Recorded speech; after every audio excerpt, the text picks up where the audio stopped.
அண்ணா பல்கலைக்கழக பாலியல் வன்கொடுமை வழக்குல கடந்த வாரம் மகளிர் நீதிமன்றம் குற்றம் சாட்டப்பட்டிருந்த ஞானசேகரனை குற்றவாளி என்று தீர்ப்பளித்தது. தண்டனை காலம் இன்று அறிவிக்கப்படும் என்று நீதியரசி அவர்கள் சொல்லியிருந்தார்கள். இன்று 30 ஆண்டு காலம் குற்றவாளி ஞானசேகரனுக்கு தண்டனை அளிக்கப்பட்டிருக்கிறது. இது ஒரு மனசுக்கு ஒரு ஆறுதலாகவும் திருப்தியாகவும் இந்த தீர்ப்பு இருக்கிறது. இந்த டிசம்பர் 25ஆம் தேதி குற்றவாளி ஞானசேகரன் கைது செய்யப்பட்டார். இன்னைக்கு ஜூன் 2, ஏறக்குறைய ஒரு 5 மாத கால அளவுல மிக வேகமாக இந்த வழக்கு விசாரிக்கப்பட்டு இன்று நீதி நிலைநாட்டப்பட்டிருக்கிறது. இந்த வழக்கை பொறுத்த வரைக்கும்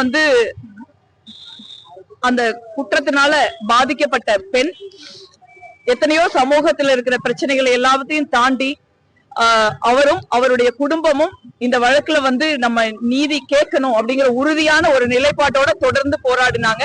அந்த போராட்டத்திற்கு கிடைத்த வெற்றிதான் நான் நினைக்கிறேன். அதற்காக அந்த பெண்ணுக்கும் ஒரு குடும்பத்திற்கும் நான் என்னுடைய தலைவணங்க கடமைப்பட்டிருக்கிறேன். அதே போல தமிழ்நாடு காவல்துறையும் சரி, இல்ல இந்த மகளிர் நீதிமன்றமும் சரி, இந்த வழக்கை விரைந்து விசாரித்து எவ்விதமான சமரசமும் இன்றி குற்றவாளிக்கு எவ்வித இரக்கமும் காட்டாமல் 30 ஆண்டு கால தண்டனை வழங்கி இருக்கிறார்கள். இது இந்த மாதிரி பெண்களுக்கு எதிரான பாலியல் குற்றங்களை நடத்திவிட்டு எளிதாக தப்பித்து விடலாம் என்று நினைக்கிற ஆண்களுக்கு இது ஒரு பாடமாக அமையும். அதே போல சமூகத்துல பெண்களுக்கு எதிரான பாலியல் குற்றங்கள் தினம் தினம் நிமிடத்திற்கு நிமிடம் நடக்கிற ஒரு மோசமான சூழல்ல தான் இன்னைக்கு நம்ம இந்தியா முழுவதும் உலகம் முழுவதும் பெண்கள் இருக்க வேண்டிய சூழல் இருக்கு. இந்த மாதிரியான சூழல்ல இந்த மாதிரி பாலியல் குற்றங்கள்னால பாதிக்கப்படுகிற பெண்கள் அதை வெளியே சொல்ல முடியாத சூழல் தான் நமக்கு இருக்கு. பொள்ளாச்சி வழக்கிலேயே பார்த்தோம். நம்ம வெளியில சொன்ன ஒரு பெண்ணை மிரட்டுவது போல அவர் பேரை ஒரு உயர் காவல்துறை அதிகாரி பத்திரிகை ஊடகவியலாளர் சந்திப்புல வெளியில சொன்னாரு. அந்த அளவுக்கு பாதிக்கப்பட்ட பெண்கள் மீது அழுத்தம் ஒரு அரசியல் ரீதியாக, சட்ட ரீதியாக, காவல்துறை ரீதியாக, சமூக ரீதியாக பெண்களுக்கு கொடுக்கப்படுகிறது. அது எல்லாவற்றையும் கடந்து அந்த பெண் இந்த நீதிக்காக போராடி இருக்காரு. இது மற்ற பெண்களுக்கும் ஒரு பெரிய எடுத்துக்காட்டுன்னு நினைக்கிறேன். நமக்கு எதிராக குற்றங்கள் நடக்கவே கூடாது.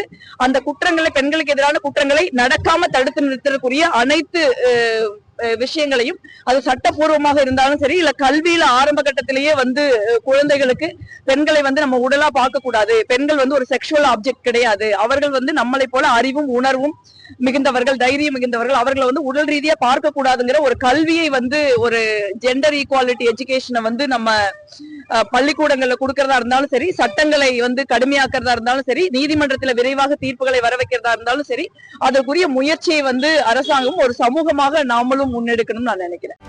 செய்திகளை உடனுக்குடனும் துல்லியமாகவும் தெரிந்து கொள்ள சப்ஸ்கிரைப் பண்ணுங்க.